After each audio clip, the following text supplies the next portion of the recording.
Na katika sherehe hii ya Pentekoste tunafunga maadhimisho ya Pasaka, ndio kilele cha Pasaka.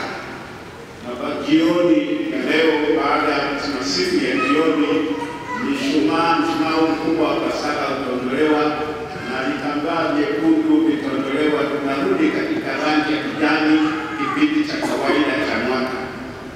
Maana yake tunayachukua yote tulikuwa tumejifunza na kutumia kipindi cha Kwaresma, wiki sita za Pasaka, lakini pia kilele cha Pentekoste, na kuyaishi sasa katika maisha ya kawaida ya kila siku. Ndio liturujia yetu ya Kanisa Katoliki na inavyounganisha mambo haya ili kujenga kimwili na kiroho kuweza kuendelea kwa wafuasi waaminifu wa Yesu Kristo. Katika siku ya leo, sherehe ya leo, masomo tulosikia kutoka waraka ya kwanza kitabu cha Matendo ya Mitume, waraka kwanza Mtume Paulo kwa Korinto, na somo la Injili yanatupa mawazo ya msingi mawili. La kwanza ni juu ya umoja, kwamba kazi ya Roho Mtakatifu ni kutuletea umoja. Na hili tunaliona kwanza kutoka somo la kwanza kutoka kitabu cha Matendo ya Mitume, linalotueleza jinsi mitume walivyopokea Roho Mtakatifu siku ya Pentekoste ya kwanza, ambapo alama ya uwepo wa Roho Mtakatifu ilikuwa ndimi kama za moto ambazo ziliwaangukia watu kichwani mwao, na pia lugha nyingi katika somo hili ambazo zinamaanisha kuwa habari njema ni kwa ajili ya watu wote bila kujali tofauti za lugha, rangi au taifa. Kwa sababu katika siku ya Pentekoste watu walitoka sehemu mbalimbali kama mlivyosikia, kutoka pande za Libya, Ethiopia, Mesopotamia na pengine Arabia, lakini watu walikuwa na makabila tofauti na lugha tofauti, lakini kila mmoja alisikia mitume akiongea katika lugha yake, katika maana kwamba kazi ya Roho Mtakatifu ni kuwaunganisha watu kutoka katika makabila na lugha mbalimbali kwa taifa jipya la Mwenyezi Mungu. Kwa hiyo tukio la Pentekoste ni kinyume na tukio la mnara wa Babeli kama wale waliokuwepo jana kwenye mkesha. Kutoka kitabu cha Mwanzo sura ya 11 aya ya 1 mpaka 9, wale walikuwa kabila moja, lugha moja, lakini kwa sababu ya uasi waliojitenga na Mwenyezi Mungu wakapoteana, hawakuweza kuelewana. Lugha zile hazikuweza kufahamika, kila mmoja alipoongea mwenzake akimuelewa.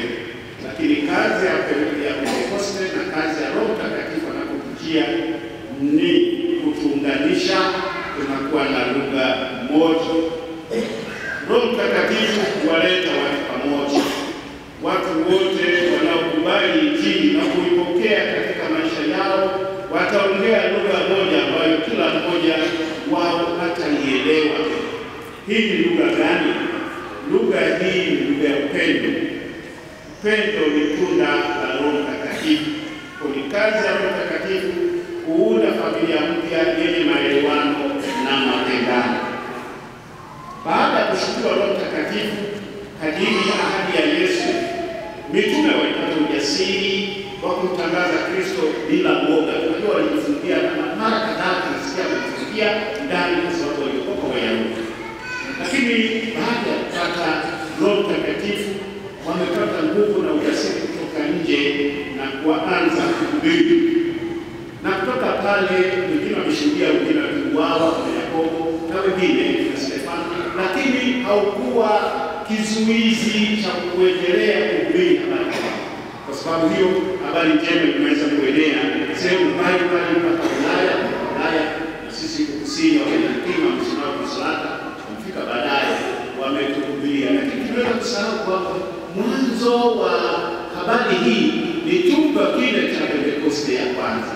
Kutoka pale ndio kazi hii inaendelea mpaka hatimaye iliweza kufika kwetu. Kwa hiyo ndio kazi ya Roho Mtakatifu, kutujengea taifa moja jipya takatifu, lakini pia sisi tulio taifa moja takatifu tunapata ujasiri wa kuweza kuhubiri na kutangaza habari njema.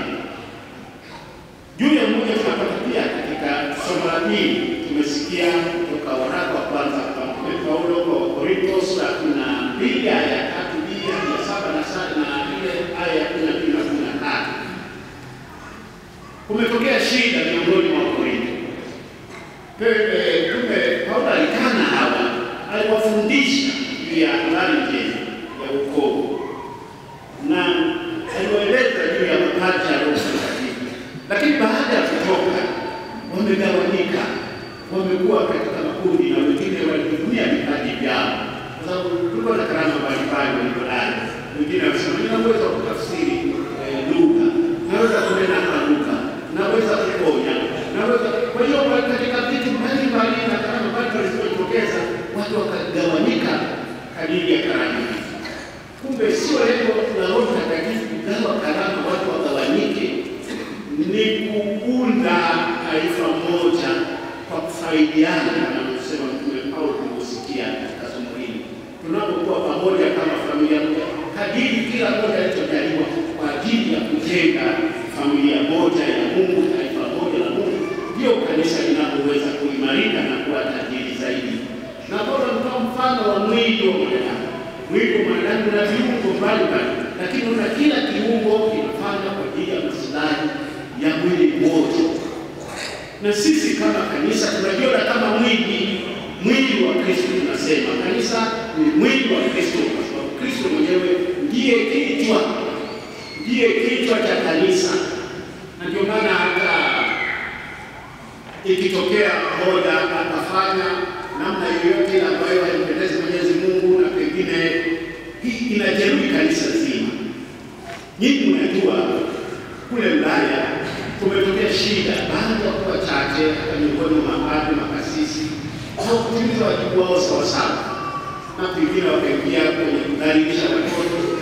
Athari ya mwili ule umeoteka kwa kanisa zima la Ulaya, kwa sababu mwili ni moja. Mkono ukipata shida, mwili mzima unapata shida, na ndivyo ilivyo katika kanisa. Kila mmoja ana wajibu wa kujenga kanisa na kuimarisha kanisa kwa maisha yake na mwenendo wake. Usiseme mimi tu, wewe mradi tumebatizwa katika kanisa Katoliki, umepata kipaimani wa sakramenti mengine, ukienda kinyume unajeruhi kanisa zima.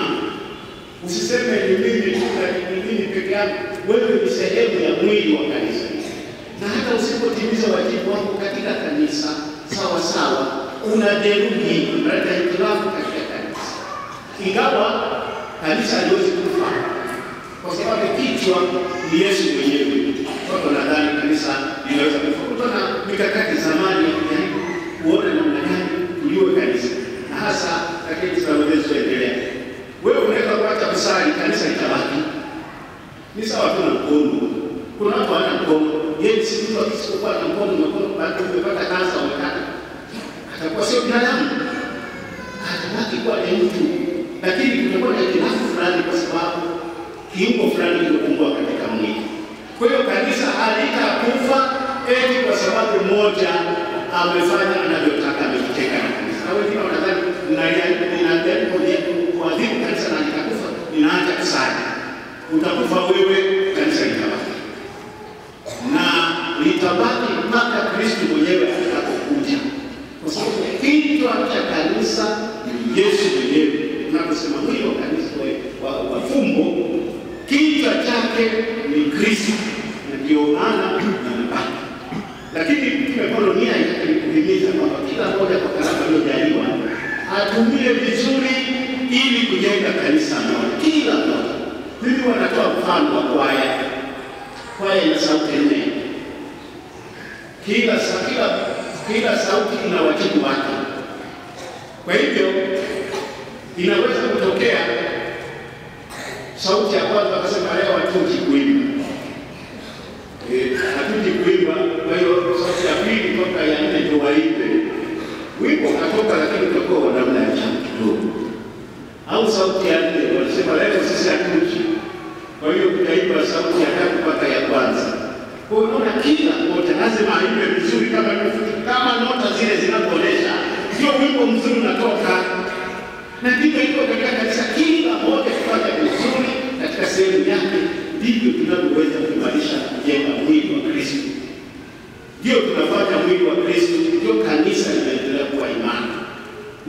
usione kama wewe husiki.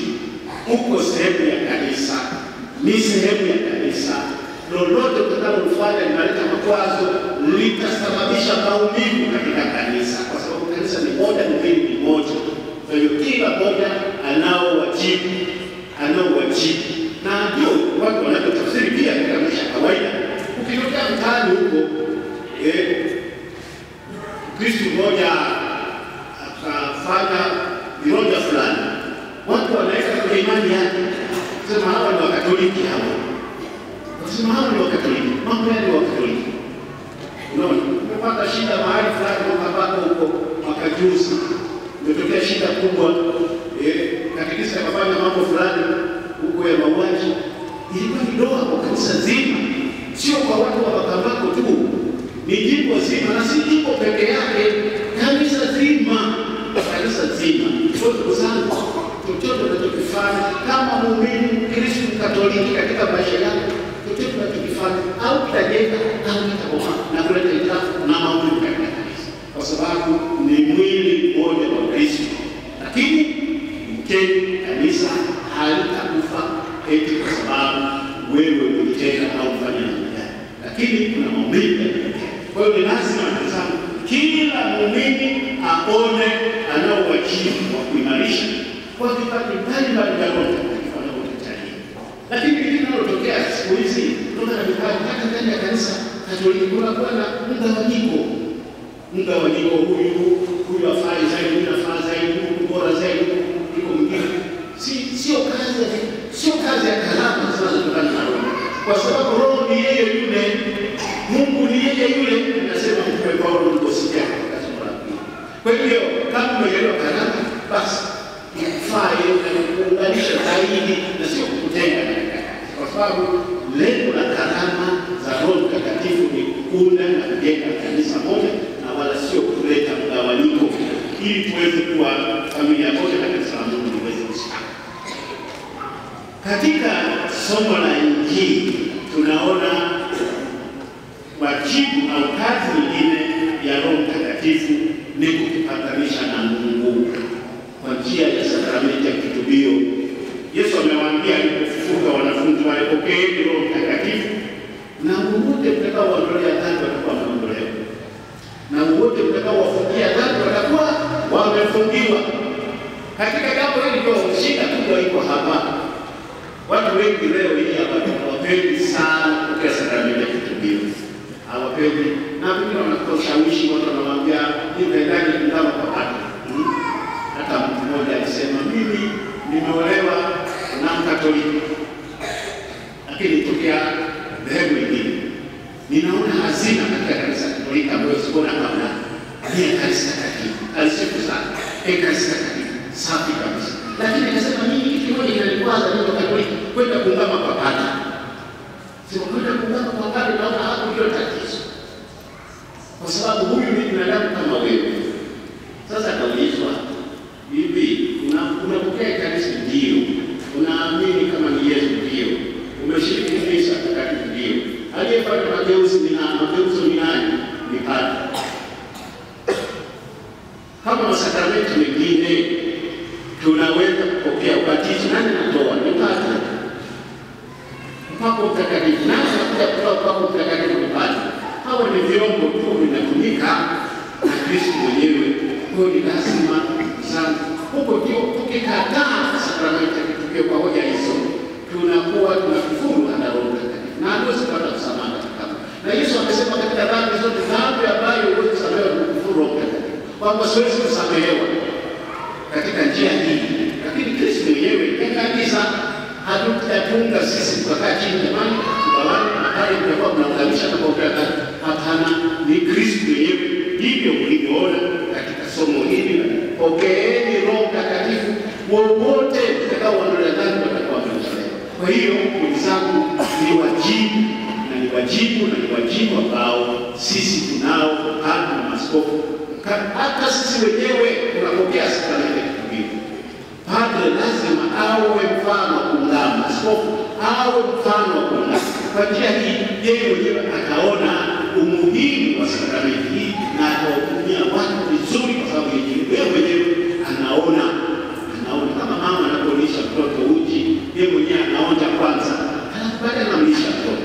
kuonesha kwamba kitu hiki ni kizuri, kinafaa kwa ajili ya maisha ya mtoto. Na ndivyo hata Baba Mtakatifu mwenyewe anaungana. Sote tunapokea sakramenti ya kitubio, lakini lazima tusipate vishawishi kuna maneno mengi yanayoenea mitaani kwamba msiende kuungana. Kama baadhi ya Wakatoliki wameamini hivyo na wanafundishana hivyo, hakuna sababu ya kwenda kuungana. Hata mtu mmoja akasema, mimi nikiwa mgonjwa msiniletee padre kwa ajili ya kitubio, uniletee kwa ajili ya Papa. Aje nipake, lakini kitubio marufuku, sitaki. Anaweka Papa. Hataki, tunaweza kumwondolea dhambi na pengine kumpa rehema kamili mtu ambaye tunaona hawezi kuongea, yuko katika hali ya mwisho. Lakini kwa mtu ambaye anaenda kuona mgonjwa anaweza kuongea, apokea sakramenti ya kitubio. Ndugu zangu, maneno ya Kristo haya ndio maneno ambayo yanatuongoza katika maadhimisho ya sakramenti. Na ndio hata katika formula ile ukienda kuungana, baada ya kusema Mungu aliyepatanisha ulimwengu na nafsi yake amempa Roho Mtakatifu kwa maondoleo ya dhambi.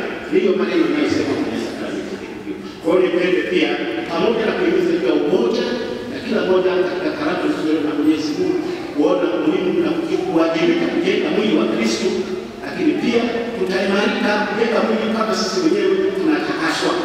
Tunaimarika kwa njia ya sakramenti ya kitubio ambacho ni kazi ya Roho Mtakatifu kutumanisha. Kwa waalekeni wenzangu katika hayo mawili, moja na tujue moja ni muhimu katika kujenga kanisa, lakini pia tutaimarika kama tunapokea sakramenti, na kwa namna pekee kupokea sakramenti ya kitubio, lakini na Ekaristi Takatifu. Hizi sakramenti mbili ni sakramenti pacha. Anayepokea sakramenti ya Ekaristi Takatifu lazima wanapokea pia na sakramenti ya kitubio. Ni sakramenti pacha, na wahimizeni na kumbusheni wenzangu, tujitahidi sana kutafuta nafasi kupokea sakramenti ya kitubio. Muone padre, muone askofu, omba sakramenti ya kitubio kama unahitaji. Na sisi tuna utaratibu mzuri katika jimbo letu. Tunaweka siku ya Jumamosi, siku ambayo jioni unaweza kupita hapa ukapata sakramenti. Wale wanakuwepo hapa, lakini watu hawatokei, hawahitaji, labda ni watakatifu, hawana dhambi, labda mimi nafikiri hivyo, sijui. Lakini naamini kama sisi ni binadamu tunahitaji kupokea sakramenti hiyo ili tuimarike zaidi na tunaweza kujenga mwili ukiwa tumelishwa, tumeimarishwa, tumetakaswa, tutakuwa na nguvu ile ya kuweza kujenga mwili na kujenga umoja katika kanisa. Kwa hiyo tuombe sana Roho Mtakatifu atuimarishe kwa umoja wa kanisa letu duniani, lakini pia atukumbushe wajibu wetu wa kutakaswa, kutakasika, hasa kwa njia ya sakramenti ya kitubio. Tumsifu Yesu Kristo.